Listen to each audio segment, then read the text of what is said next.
Освен на општината, неплаќањето на Индоминерали ја кочи работата и на јавното предпријатие. Долгот на рудникот за потрошена, но не платена вода изнесува дури 1,1 милион денари, со што тој се запиша како најголем должник на комуналното Никола Карев.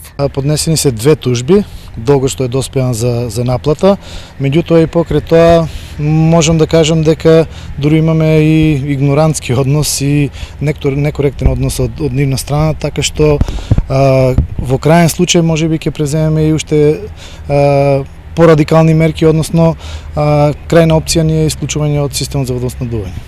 Ова во многу нешта ја кочи работата и плановите на предпријатието, на кое 1,1 милион денари му значат навистина многу. Она што значи инвестиции, тешко е да се планира и да се предвиди во услови на вака ограничени приходи и во услови кога и наплатата се намалува, односно вкупните приходи се намалуваат, тешко е да се дојде до одредени средства кои што ќе значат нови инвестиции, а тоа од друга страна ќе значи подобри и поквалитетни услуги на граѓаните. Никола Карев е втора институција во Пробиштип на која е закочена работата поради пари кои ги должи рудникот. Вчера со идентична реакција излезе и пробиштипскиот градоначалник, откако рудникот општината ја завлекол за 9 милиони денари. Имаме сериозни проблеми во работењето, односно во реализација на програмите за работа на општина Пробиштип.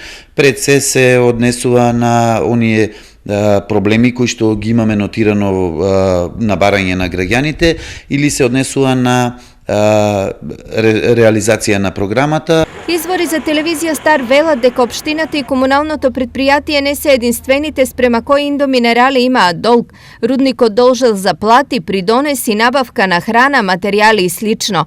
Ова логично го поставува прашањето дали индијците кои требаше да бидат спасители на Пробиштип сега не се претвораат во негови експлоататори.